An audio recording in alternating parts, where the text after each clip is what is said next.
Livro de João, capítulo 6, versículo 1, diz assim: Depois disso, Jesus atravessou o mar da Galileia, conhecido também como mar de Tiberíades. Uma grande multidão seguia por toda parte, pois tinham visto os sinais que ele havia realizado ao curar os enfermos. Então Jesus subiu ao monte, sentou-se com seus discípulos. Era quase tempo da festa judaica da Páscoa. Jesus logo viu uma grande multidão que vinha ao seu encontro. Voltando-se a Filipe, perguntou: Onde podemos comprar pão para alimentar toda essa gente? Disse isso para pôr Filipe à prova, pois já sabia o que ia fazer. Filipe respondeu: Mesmo que trabalhássemos vários meses, não teríamos dinheiro suficiente para dar alimento a todos. Então um dos seus discípulos, André, irmão de Simão Pedro, falou: Aqui está um garoto, um rapaz, um menino, com 5 pães de cevada e 2 peixes. Mas o que é isso para tanta gente? Jesus respondeu: Digam ao povo que se assente. Todos sentaram na grama que cobria o monte. Só os homens eram 5.000. Então Jesus tomou o pão, os pães, agradeceu e repartiu entre o povo. Em seguida fez o mesmo com os peixes, agradeceu e repartiu entre o povo. Todos comeram à vontade. Eu gosto que Marcos diz: todos comeram e se saciaram. Em seguida, agora Jesus disse, depois que estavam satisfeitos: Ajuntem os pedaços que sobraram, para que nada se desperdice. Eles juntaram o que restou e encheram 12 cestos com as sobras. Quando o povo viu Jesus fazer esse sinal, exclamou: Sem dúvidas, ele é o profeta que viria ao mundo. No caminho do seu assento, fala o título da minha mensagem para quem está do seu lado, bate na mão dele e fala assim: Eu vim preparado. Fala para mais uma pessoa: Eu vim preparado. Dizem que um homem preparado, ele vale por 2, não é? Na minha adolescência, por volta dos 11, 12 anos, acho que eu estava na 7ª, 8ª série por aí, não me lembro direito. Já perdi também qual é a idade da 8ª série também, já ficou para trás. Eu fui correr a corrida garoto, né? A corrida garotada, na verdade, que são 3 quilômetros. E aí, viagem de escola a gente sempre gosta, né? A escola fez, a gente treinou e tal. E aí quando chegou na véspera da viagem, pastor João, eu fui arrumar minha bolsa. Aí, porque adolescente só pensa em 2 coisas, né? Matar a aula e as menininhas, né? Matar a aula e as menininhas, 2 coisas que o adolescente pensa, só isso, né? E aí eu fui arrumando minha bolsa, falei: não, 2 cuecas tá bom, né? Uma para o dia da corrida e outra para o resto. As roupinhas e tal, perfuminho, não podia faltar, né? Porque as menininhas iam, tal, perfuminho e tal. A roupinha arrumadinha para o dia anterior, para a gente dar uma voltinha no shopping, bababá, tá. Arrumei a mala, fechei a mala. Vai eu para a corrida. Entramos na van, chegamos em Vila Velha, saímos no dia à noite, no outro dia de manhã era a corrida. Quando eu acordo, abro minha mala, eu coloquei tudo na mala, menos o bendito do tênis para correr. Eu fui correr e esqueci o tênis da corrida. Eu fui para Vila Velha, para Vitória, com um propósito, que era correr uma corrida. E eu esqueci o tênis da corrida. A roupinha de sair no dia anterior estava lá, o perfuminho estava lá. Mas o que eu tinha que fazer, para o que eu tinha que fazer mesmo, eu não estava preparado. E aí tinha um amigo meu e ele falou assim: Rapaz, eu trouxe 2 tênis. Eu falei: Ô glória, né? E aí ele me emprestou o tênis dele para eu poder correr a corrida. E eu quero te dizer nessa noite que muitas vezes na nossa vida a gente se prepara para muitas coisas, menos para viver aquilo que Deus tem para nós. A gente se programa para viver muita coisa, menos para viver dentro do nosso propósito. E a gente, às vezes, por se preocupar tanto com as coisas secundárias, a gente se esquece do que é realmente essencial nas nossas vidas, daquilo que de fato Deus está buscando de nós. Eu quero pregar nessa noite para pessoas que muitas vezes não são os mais capacitados, não são os que mais aparecem, não são os que mais estão na evidência, mas que estão preparados para viver algo de Deus. Mas que estão preparados para viver algo do Espírito Santo. Porque essa pode ser a noite que Jesus vai pegar os seus poucos recursos, mas que você colocou diante dele, que você não negou, que você não fez pouco caso dele, mas que você se manteve preparado, posicionado para realizar o extraordinário, não só na sua vida, mas as pessoas que te cercam.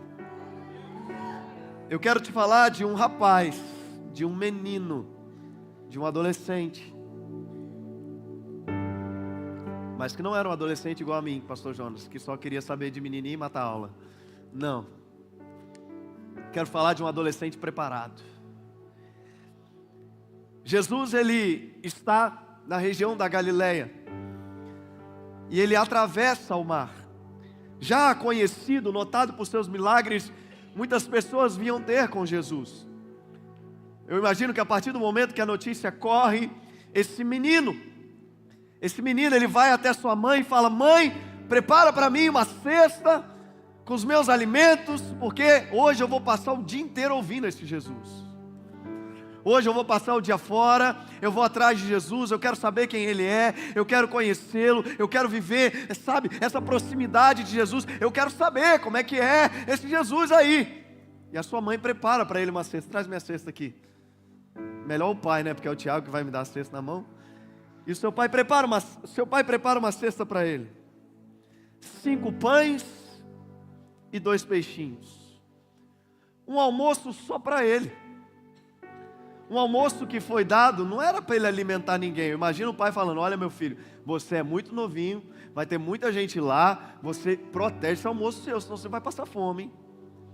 E esse menino vai junto com pelo menos 5.000 pessoas, 5.000 homens. Se for juntar mulheres e crianças, vamos colocar aí 10.000 pessoas. Na perspectiva do pastor Cássio, que tem mais mulher do que homem hoje em dia, 780.000 pessoas, 5.000 homens. Não é, pastor Cássio? Cadê o pastor Cássio? Não é, pastor Cássio? 780.000 pessoas, 5.000 homens. E esse menino está no meio dessa multidão, mas ele não é contado na multidão, porque ele é criança. Mulheres e crianças não eram contadas na multidão. Esse menino é o mais improvável dos improváveis, porque ele vai com um lanchinho só para si, para um lugar que ele sabe que ele não vai ser reconhecido, para um lugar que ele sabe que ele não vai ser visto, um lugar que ele sabe que ninguém vai dar nada por ele, mas tudo que ele quer é ouvir Jesus o dia inteiro, e ele se prepara para encontrar-se com Jesus. Ninguém dava nada por ele, mas ninguém sabia que ele já estava preparado. Jesus, então, vamos fazer o seguinte: todos esses meninos que estão aí, vem para cá, menos os meninos que estão servindo, vem, Marcelinho, Samuel, Rony, vem cá. Pastor Vitão, vem cá, isso, me ajuda aqui. Eu vou ser o menino, que eu sou o menor de vocês, tá? Vamos fazer o seguinte, pega o microfone aí, pastor Vitão. Pastor Vitão vai ser Jesus, tá? Pastor Vitão vai ser Jesus, isso. Jesus rapper, o Jesus que só ensina rimando, tá? Você vai ensinar rimando agora, tô brincando. E vocês vão ser os discípulos de Jesus, tá? E nós vamos ser a multidão, tá, igreja?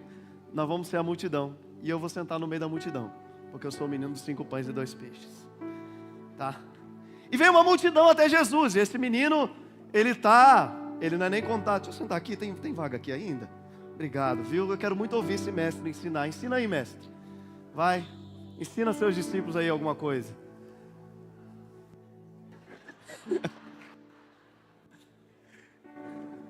Nós viemos aqui para te ouvir, viu, Jesus? Vocês lembram daquele dia que eu curei o cego?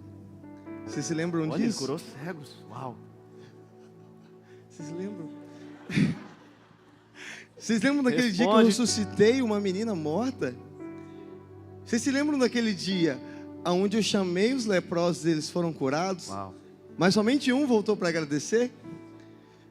Você lembra o que eu disse para aquele que voltou para agradecer? A sua fé o salvou. Uau, esse Jesus é bom, hein? Talvez hoje vocês tenham fé para ser curado, mas eu chamo vocês a uma fé que os salva. Meu Deus. Talvez vocês tenham ouvido falar dos filhos de Seva também, não é?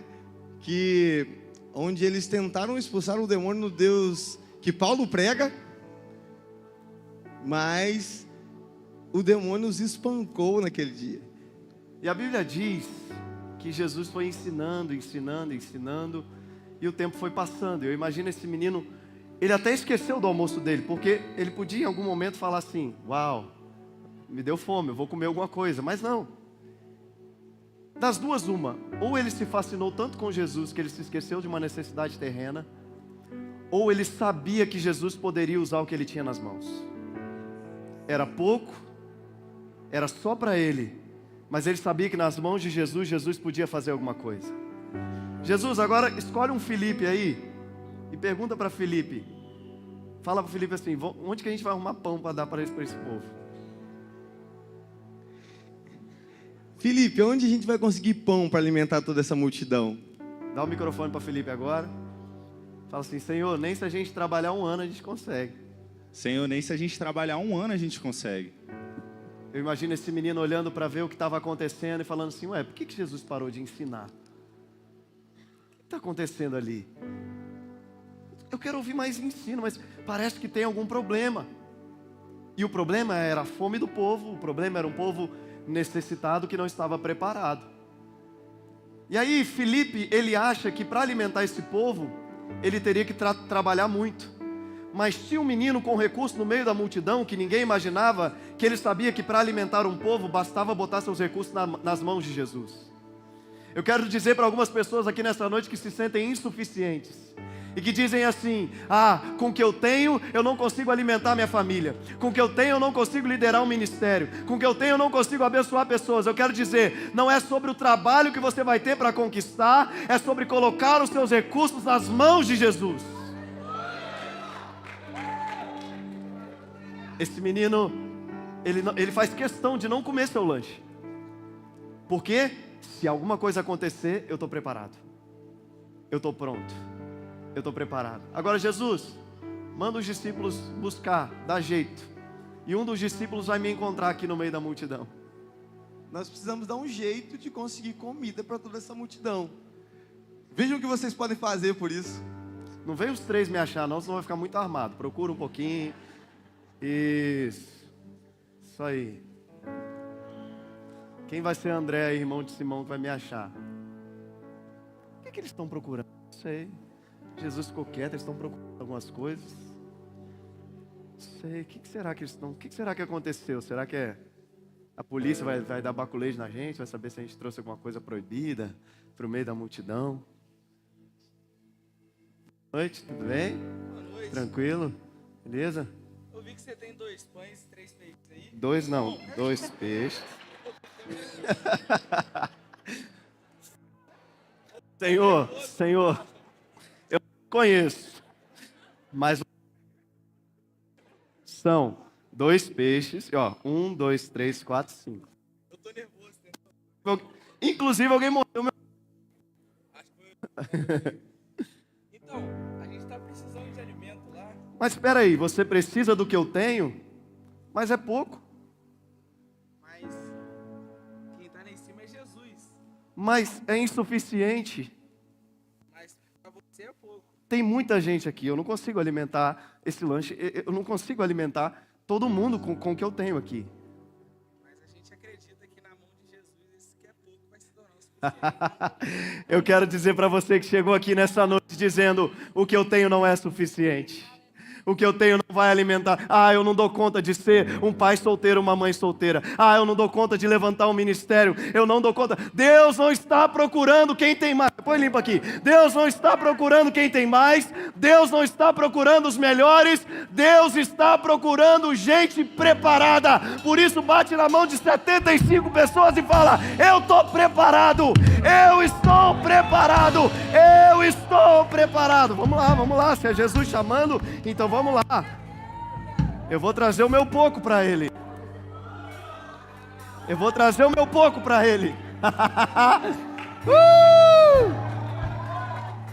Agora presta atenção, porque Jesus, Ele não pede apenas o recurso do menino. Porque André podia falar: Senhor, eu peguei de um menino ali do meio. Não. Quem vai até Ele é o recurso e o menino. E o que eu quero dizer para você? Deus não está interessado naquilo que você pode oferecer para Ele apenas. Ele está interessado que você se torne uma oferta viva diante dEle. Não era sobre o recurso do menino, mas sobre o coração generoso do menino. Aqui nós aprendemos com Jesus constantemente que muitas vezes não é sobre a nossa capacidade, sobre os nossos recursos ou sobre aquilo que a gente tem para oferecer. É sobre o nosso coração disposto a entregar tudo aos pés dEle. Quando Jesus está em um culto, e aí os ricos estão colocando as suas ofertas altas, até que vem uma viuvinha, pega do seu sustento 2 moedinhas que não valiam nada, coloca dentro daquele gasofilaço, e Jesus fala: essa aí ofertou mais do que todo mundo. Como assim, Jesus? Porque não oferta mais quem oferta quantidade, oferta mais quem oferta qualidade. Por isso nós estamos falando de um Deus que não está interessado no seu domingo à noite. Nós estamos falando de um Deus que não está interessado nos pães que você oferece. Ah, não, vou lá cumprir o meu dever religioso. Eu falei hoje de manhã, eu critiquei vocês hoje de manhã, você que só vem no culto à noite. Falei, de manhã é o culto da galera que tem compromisso com Jesus. À noite é a galera que só quer bater ponto aqui de vez em quando, mas me provem o contrário. Porque Jesus não está interessado somente naquilo que você tem para oferecer para Ele. Jesus quer saber se na segunda-feira o seu coração continua pertencendo a Ele. Jesus quer saber se na terça-feira o seu coração continua pertencendo a Ele. Se quando as provações vierem, o seu coração continua pertencendo a Ele. Os discípulos não trazem só os recursos do menino, eles trazem também o menino. Deus não quer só fazer milagres e provisões na sua vida, Ele quer mudar a sua história, Ele quer mudar o seu coração, Ele quer transformar o seu caráter. Eu sinto Deus nesse lugar nessa noite.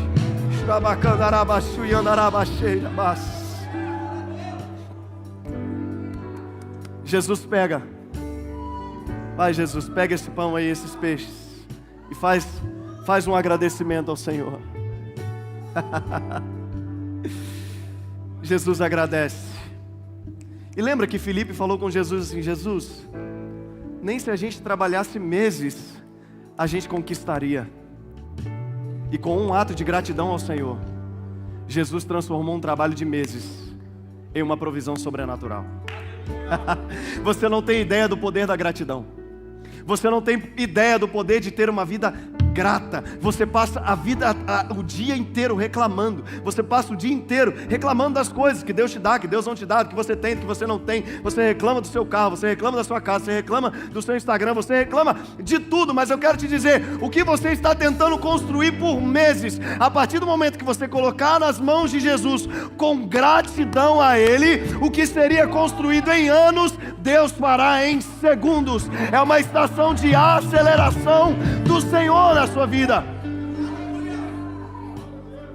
Jesus não pega esse recurso e começa a distribuir. Antes Ele nos ensina: seja grato pelo que você tem nas mãos. Porque não era muito, mas Ele estava preparado. Não era muito, mas estava pronto. Tem muita gente que tem muito dom, mas não se prepara. Tem muita gente que tem muito dinheiro, mas não se prepara. Tem muita gente que tem muito recurso, mas não se prepara. E tem gente que no pouco, na humildade, naquilo que tem, mantém preparadinho, porque sabe, de uma hora para outra Jesus pode me chamar. De uma hora para outra a história pode mudar. Eu quero dizer, não pense nas grandes coisas, pense em preparar algo hoje, com aquilo que você tem nas mãos, para que Jesus possa mudar o quadro.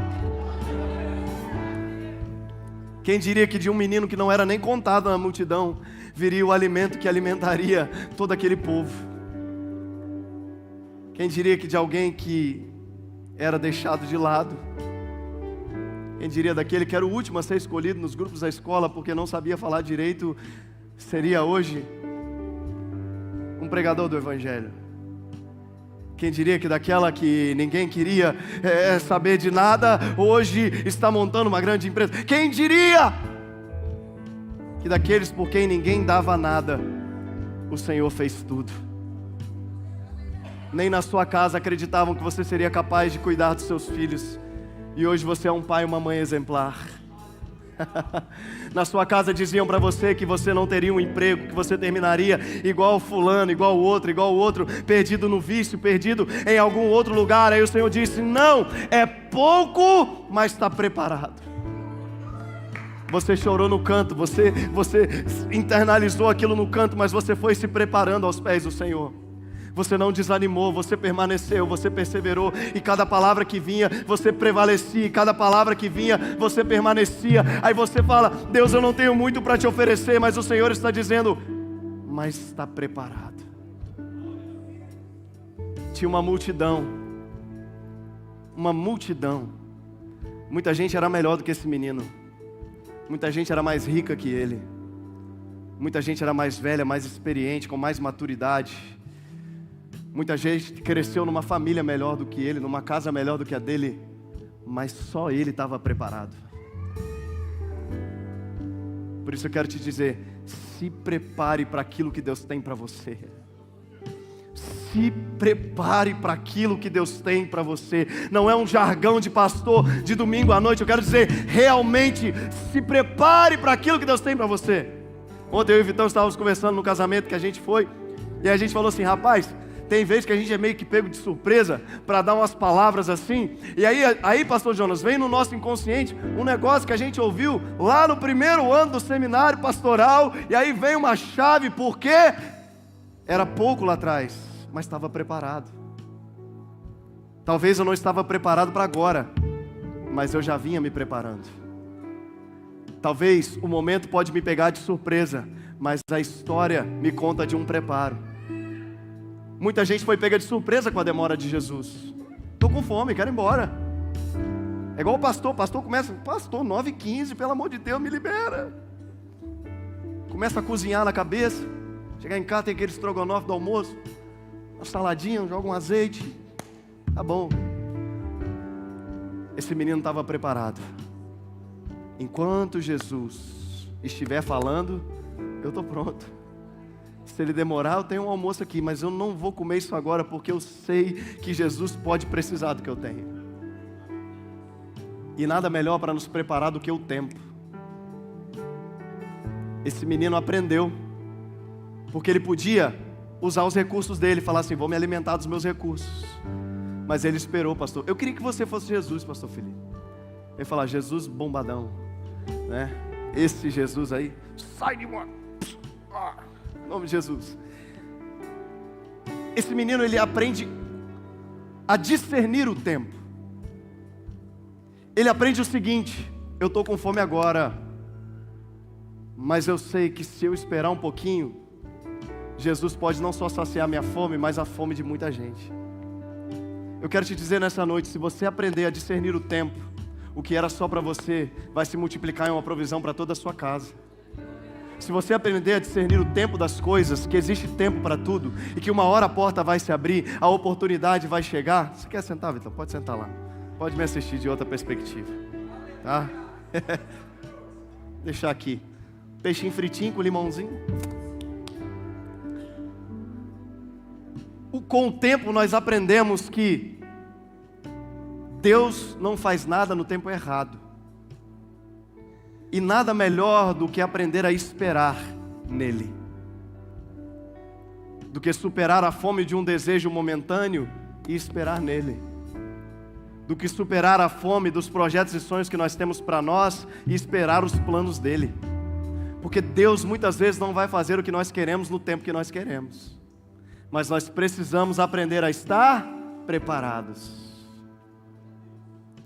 E se esse menino, na hora que os discípulos vêm, tem meio peixe e 2 pães?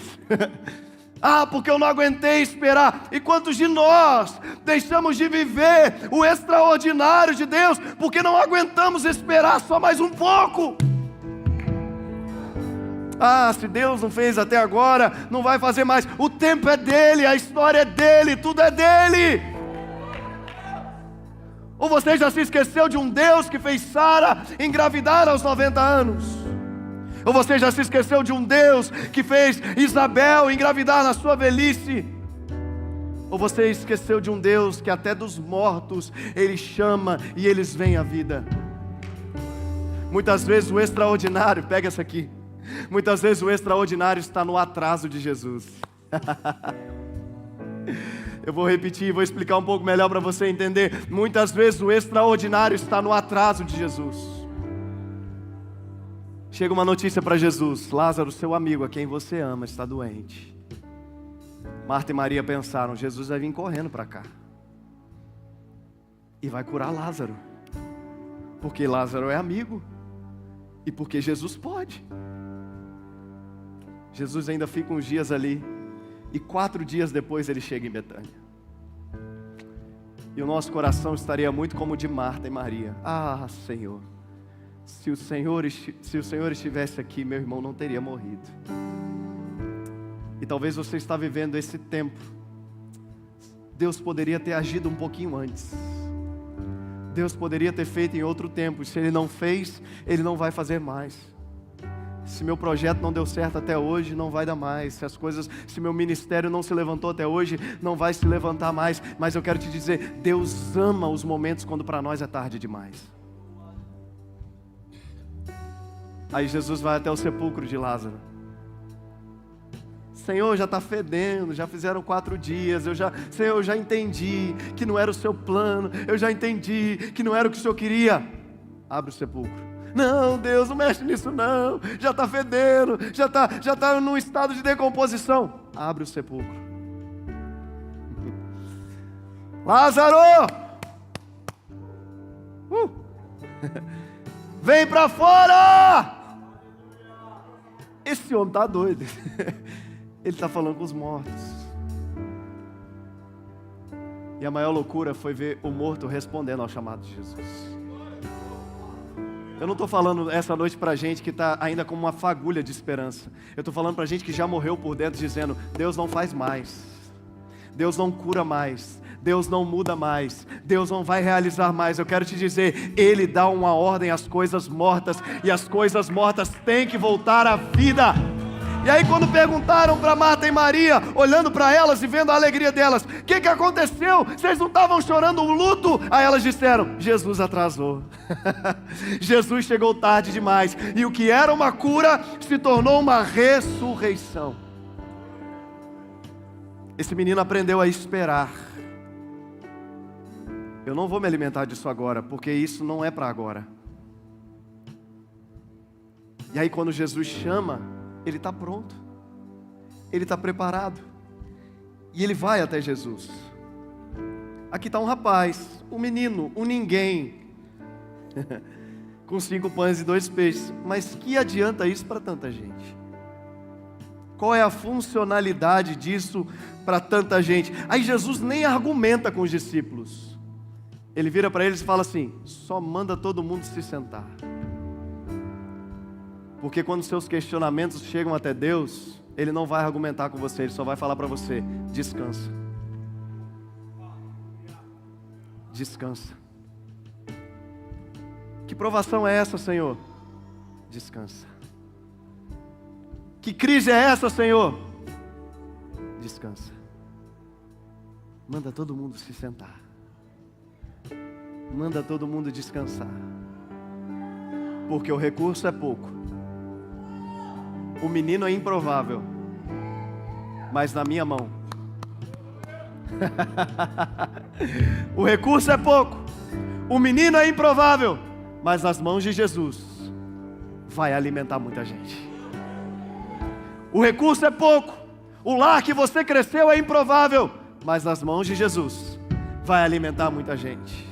O recurso é pouco. A empresa que você trabalha é improvável, mas nas mãos de Jesus vai alimentar muita gente. Por isso o Senhor fala para eles assim: descansa, porque o recurso já está na minha mão. Descansa, porque eu já entendi a necessidade do povo. Então, não se preocupa em ser suficiente ou insuficiente. Está nas minhas mãos. Descansa. Não se preocupa se vai dar, se não vai dar. Está nas minhas mãos. Relaxa. Fala para quem está do seu lado: relaxa. Fica de boa. Se eu não fosse pastor Debron, eu ia abrir uma igreja que se chama Igreja Cristã de Boa, pastor Jonas. Vocês são o quê? Nós somos de boa. A gente confia em Jesus. Mas vocês são presbiterianos, nós somos de boa. Mas vocês, a gente é tranquilo aqui. A gente ama Jesus e descansa em Jesus. Jesus manda esse povo descansar, faz todo mundo se sentar. E aí todo mundo senta numa grama que cobria o monte. Eu amo que Marcos, ele dá um detalhe, que a grama era verde. Como se Marcos se lembrasse do Salmo 23, quando Davi diz, Ele me faz andar em verdes pastos. Como se Marcos já previsse uma provisão do Senhor. Esse é o pastor que provê. Esse é o pastor que não faz faltar nada. Esse é o pastor que tem todo o poder nas suas mãos. Então ele manda o povo sentar, e todo mundo, tem espaço para todo mundo na grama. E só os homens eram 5.000. Se contar as mulheres, né, pastor Cássio? 1.800.000 pessoas. Então Jesus primeiro, ele pega o pão.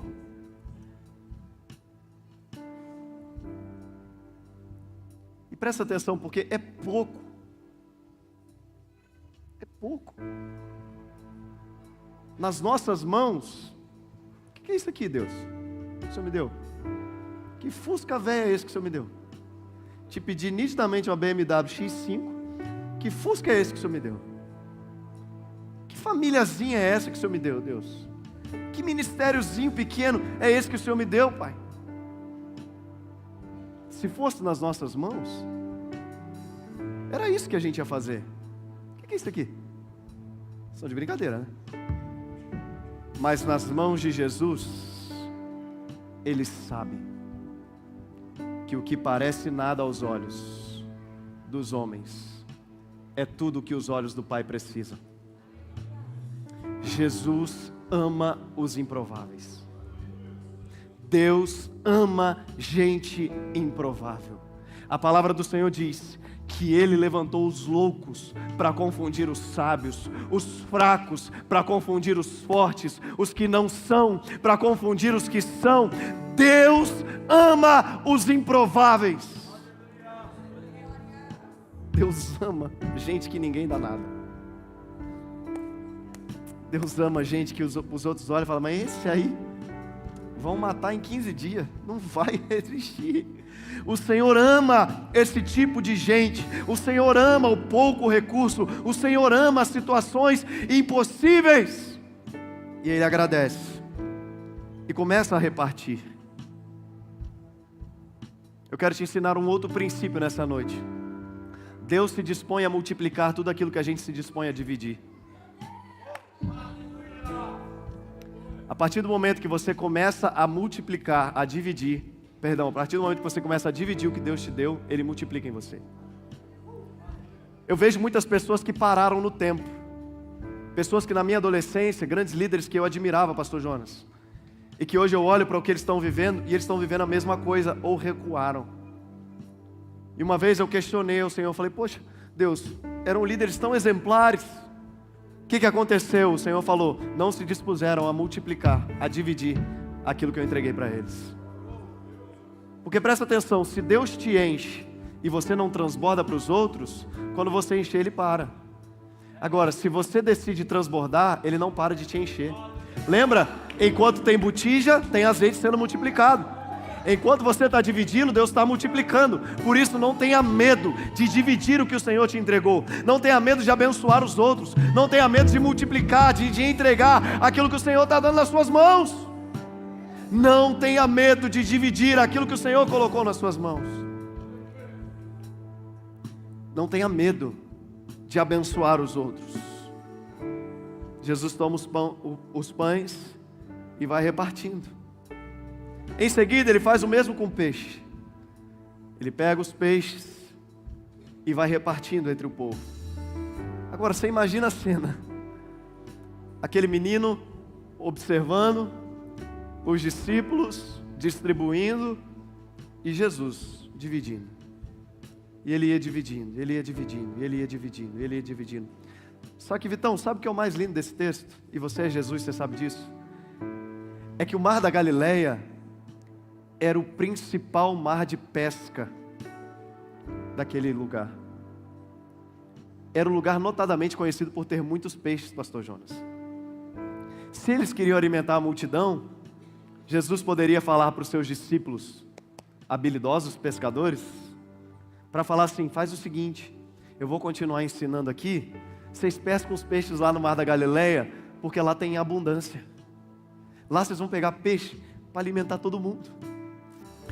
Jesus poderia ter escolhido o rio da abundância, mas Ele escolheu a cestinha do improvável. Jesus poderia ter escolhido o mar que tinha em abundância, mas Ele escolheu aquele que tudo que tinha colocou nas mãos dele. Porque ninguém é perfeito. Porque ninguém é quem Deus quer usar para fazer a obra dele.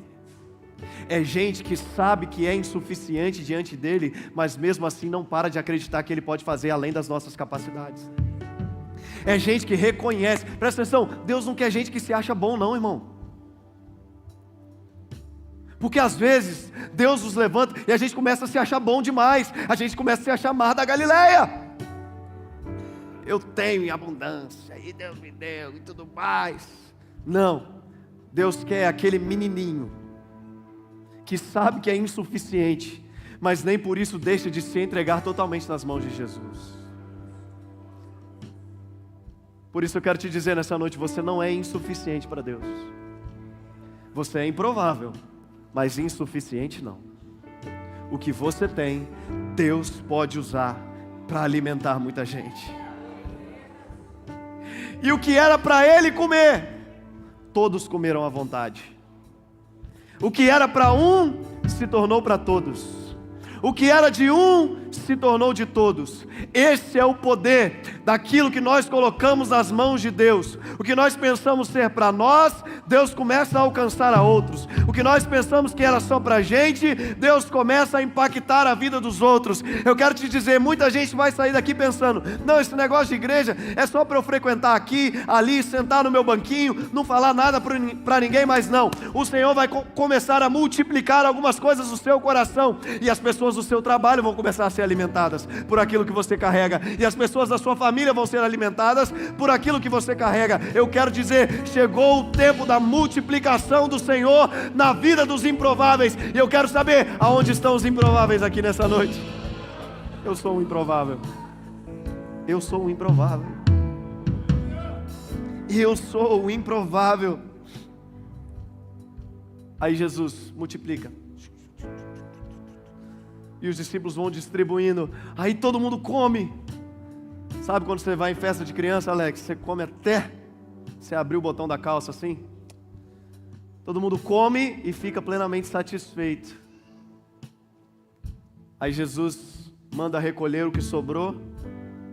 E eles coletam 12 cestos.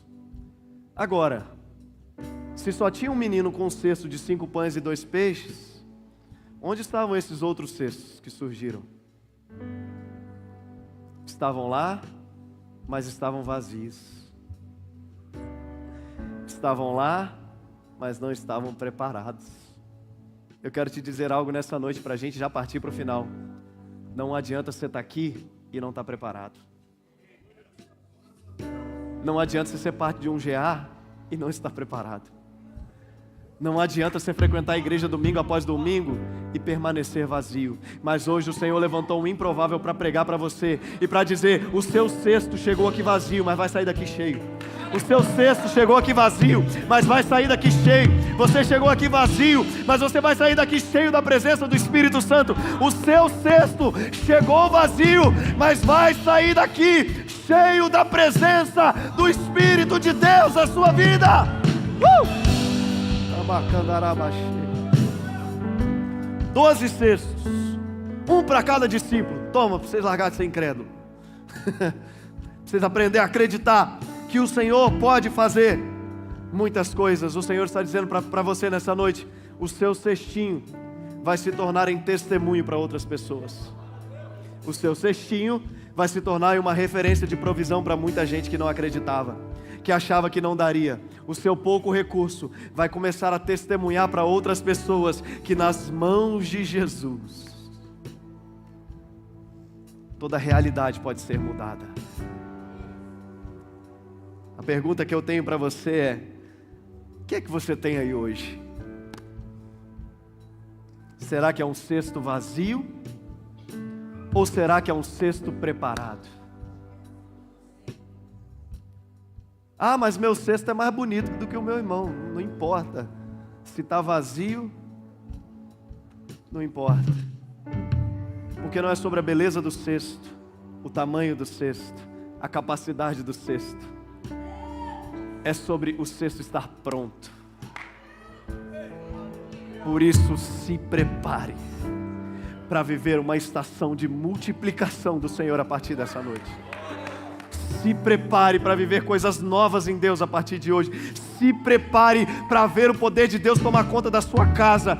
Se prepare para ver o poder do Espírito Santo tomar conta dos seus negócios.